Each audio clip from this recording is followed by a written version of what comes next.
A very good morning, students. I am your teacher from Sanskriti Gurukulam School. Today I will teach you English. Now I am going to take up chapter 4. So let's start. Students, आज हम करेंगे comprehension check. इसमें करेंगे answer the following questions. देखिए हमको कुछ questions दिए हैं, उसके हम answers देंगे. Question number 1 is why did the neighbors kill the dog? पड़ोसियों ने डॉग को क्यों मार दिया था? Answer is the neighbours killed the dog in frustration and anger. पड़ोसियों ने कुत्ते को फ्रस्ट्रेट होकर और बहुत गुस्से में मार दिया था. They were expecting the dog to help them. वो डॉग से एक्सपेक्ट कर रहे थे, वो ऐसा सोच रहे थे कि शायद वो जो डॉग है, वो जो कुत्ता है, वो उनकी मदद करेगा. Find a treasure the way the dog help the old couple in finding one.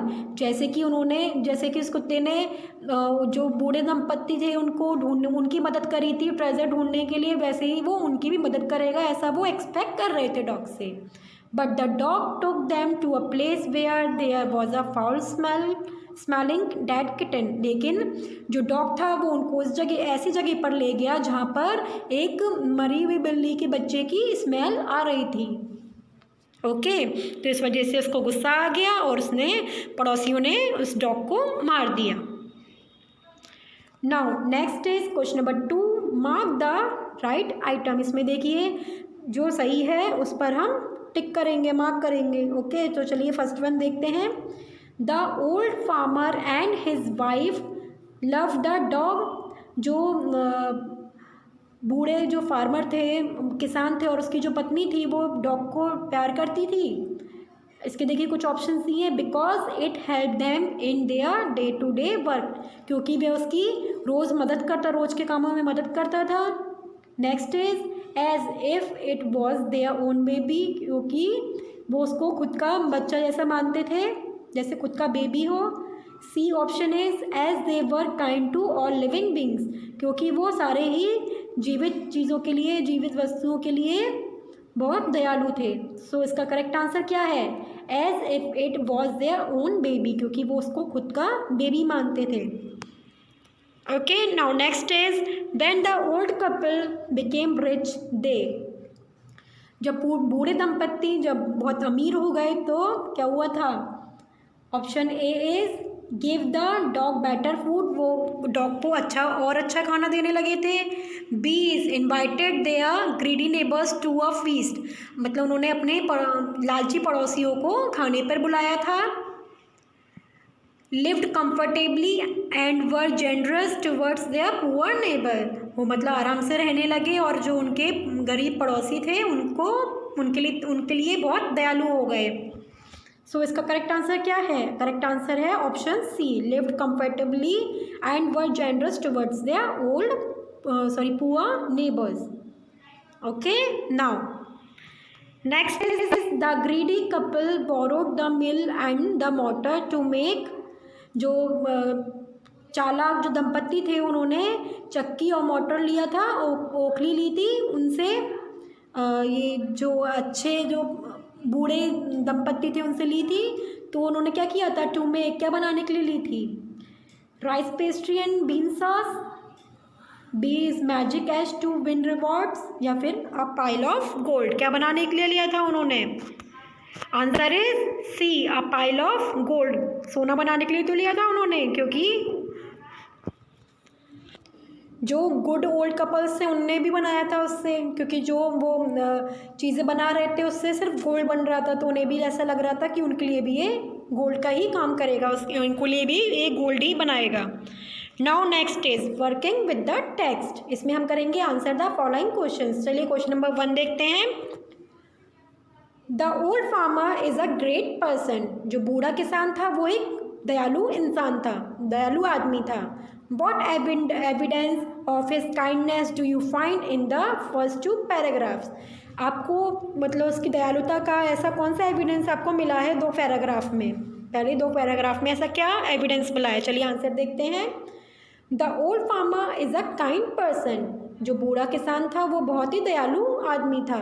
We find the evidence of kindness at various instances in the story.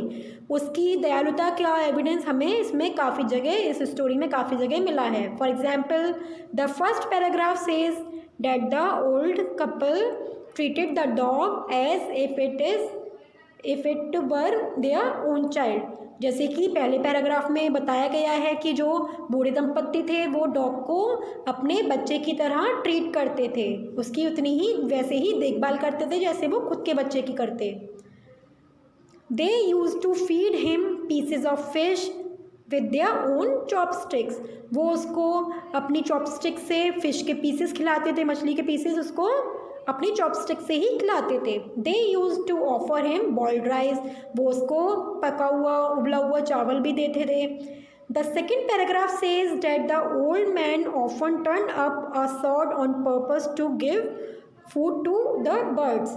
आप देख सकते हैं कि सेकेंड पैराग्राफ में भी जो ओल्ड मैन थे, जो बूढ़ा आदमी था, वो मिट्टी खोदता था पैरों से, जिससे कि जो चिड़िया है उनको खाना मिल सके। ओके तो इन दोनों से हमको, दोनों पैराग्राफ से क्लियर होता है कि जो बूढ़ा किसान था वो बहुत ही दयालु था लोगों के लिए, सभी लोगों के लिए बहुत ही दयालु था। Okay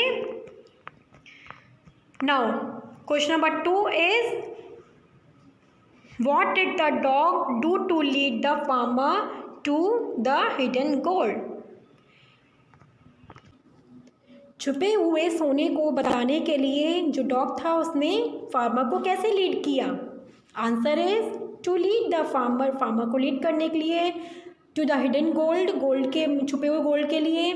the dog came running to the farmer and kept its paws against its his leg. उसने क्या किया, डॉग ने छुपे हुए सोने को बताने के लिए, लीड करने के लिए फार्मर को, डॉग भागकर आया और फार्मर के पास में आया और अपने जो उसके पंजे थे उसको फार्मर के पास में रखे, उसके पैर के पास में रखे। It continuously kept directing towards a place behind him. वो बार बार क्या कर रहा था, बार बार पीछे की तरफ देख रहा था, उनको उसको ले जाना चाह रहा था पीछे की तरफ फार्मर को। The old man at first thought the dog is just playing. जो बूढ़ा आदमी था वो पहले ये सोच रहा था कि लगता है ये डॉग मेरे साथ खेल रहा है। But when it keeping running and winning, लेकिन जब वो बार बार ऐसा कर रहा था, बार बार भाग रहा था इधर उधर, the old man followed to the place. फिर जो बूढ़ा आदमी था वो उसको उस जगह पर फॉलो करने लगा।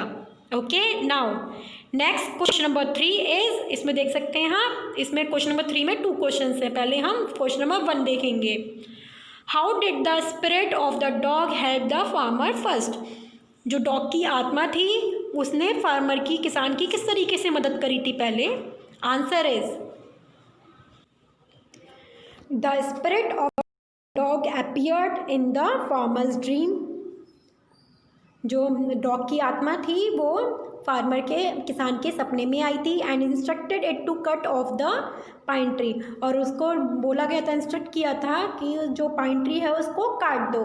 It also said that the old farmer should make a motor and hand mill with that. और उसने जो बूढ़ा किसान है उसको ये भी कहा था कि जो पाइन ट्री है उससे वो क्या बनाए, उससे वो ओखली बनाए और हाथ से चलाने वाली चक्की बनाए, हैंड मिल बनाए। When the farmer followed the instructions of the spirit of the dog, जब किसान ने, जो डॉग की आत्मा ने जो इंस्ट्रक्शंस दिए थे उसको फॉलो किया, he received heaps of gold। उसको क्या मिला था, बहुत सारा सोना मिला था, सोने का ढेर मिला उससे उसको। That is how the spirit of the dog helped him first। इस तरीके से जो कुत्ता है उसकी आत्मा ने उसकी मदद करी। Now next is question number 2, how did it help him next. फिर बाद में उसकी मदद कैसे करी, जो डॉग है उसने बूढ़े किसान की मदद दोबारा से कैसे करी। Answer is the second time the spirit of the dog appeared in the farmers dream. अगली बार, दूसरी बार जो डॉग की आत्मा थी वो फिर से फार्मर के ड्रीम में आई, सपने में आई। It told the old man to collect the ashes of the mortar and the mill from the wicked neighbors and sprinkle it on the dead trees। फिर इसने क्या बोला था, जो डॉग की आत्मा है उसने बोला ओल्ड मैन से, बूढ़े आदमी से, कि जो मोटर यानी कि ओखली और जो मिल यानी कि चक्की की जो राख है, एशेज हैं, उसको कलेक्ट करे, उसको लेकर आए कहाँ से, जो दुष्ट पड़ोसी हैं उनके यहाँ से लेकर आए और उसको जो मरे हुए पेड़ हैं उन पर स्प्रिंकल कर दे, मतलब उन पर छिड़क दे। It's said that if the farmers does so, ये कहा गया कि उसने ऐसा बोला कि अगर जो किसान है वो ऐसा करता है, the trees will blossom again, जो पेड़ हैं वो दोबारा से खिल उठेंगे। When the farmer followed his instructions and sprinkled the ashes on the cherry tree in front of the daimyo, जब किसान ने ये जो डॉग है, डॉग की आत्मा थी, उसके इंस्ट्रक्शन को फॉलो किया और उसने राख को चेरी ट्री, जो मर चुका था चेरी ट्री, उस पर छिड़का दाइम्यो के सामने। blossomed and the old man was awarded with high valued gift। वो क्या हुआ, फिर से जो पेड़ था चेरी ट्री वो फिर से खेल उठा और फिर बूढ़े आदमी को उन्होंने, जो दाइम्यो थे, उन्होंने बहुत सारे गिफ्ट भी दिए। Okay, now next question, question number 4 is why did the daimyo reward the farmer but punish his neighbour for the same act. Daimyo कौन थे, दाइम्यो उनके मालिक थे। ओके, तो उन्होंने जो किसान था उसको तो रिवॉर्ड दिया, उसको तो इनाम दिया, लेकिन उनके पड़ोसियों को वही काम करने पर पनिशमेंट क्यों दी, सज़ा क्यों दी। So answer is the daimyo rewarded the farmer but punished his neighbour for the same act. जो दाइम्यो थे उन्होंने जो फार्मर किसान को इनाम दिया था, लेकिन वही काम के लिए उसके पड़ोसी को पनिश किया था, सज़ा दी थी। दिस इज़ बिकॉज, ऐसा इसलिए क्योंकि when the old farmer sprinkled the ash on the withered cherry tree in front of the daimyo, it blossomed। जब बूढ़े किसान ने राख को मरे हुए जो बहुत सूख गया था चेरी ट्री उस पर छिड़का था तो दाइम्यो के सामने तो वो खिल उठा था। This made the daimyo pleased with farmers act of welcoming him. इससे जो दाइम्यो थे, वो जो मालिक थे, वो बहुत खुश हो गए उनकी, मतलब जिस तरीके से उन्होंने उसका स्वागत किया दाइम्यो का, फार्मर ने, उससे वो बहुत खुश हो गए। But then the neighbour sprinkled the ashes on the tree in front of the daimyo. लेकिन जब उनके पड़ोसियों ने वो जो राख को स्प्रिंकल किया, राख को छिड़का दाइम्यो के सामने चेरी ट्री पर, नथिंग ब्लॉसम, कुछ भी खिला नहीं वहाँ पे। जैसे वो चेरी ट्री खिल गया था ना, वो ओल्ड मैन ने किया था, लेकिन जब उनके पड़ोसियों ने किया तो वो जो चेरी ट्री था वो खिला नहीं। Instead, the same ash fell on the daimyo and its fine particles entered his and his wife eyes। लेकिन इसकी जगह पर क्या हो गया, जो उसके राख के जो पार्टिकल्स थे वो दाइम्यो और उनकी वाइफ के आँखों में चले गए, आँखों और नाक में चले गए, जिससे क्या हुआ, they spoiled the whole programme and irritated the daimyo. इससे क्या हुआ, उन्होंने पूरा जो उनका जुलूस निकल रहा था वो सब खराब कर दिया और इससे दाइम्यो बहुत इरिटेट हो गए। That is why the neighbour was punished severally. इसी वजह से जो पड़ोसी था उसको पनिश किया गया। ओके स्टूडेंट्स, अभी हमारा चैप्टर एंड हो गया है। इसमें आज हमने क्वेश्चन आंसर्स डन किए हैं और कुछ चूज़ द करेक्ट भी डन किए हैं। ओके स्टूडेंट्स, ये क्वेश्चंस आपको आपकी फेयर नोटबुक में डन करने हैं एंड इसको लर्न भी करना है, अच्छे से पहले समझना है, फिर उसके बाद में लर्न करना है और लिखना भी है। Okay, thank you so much students, stay home.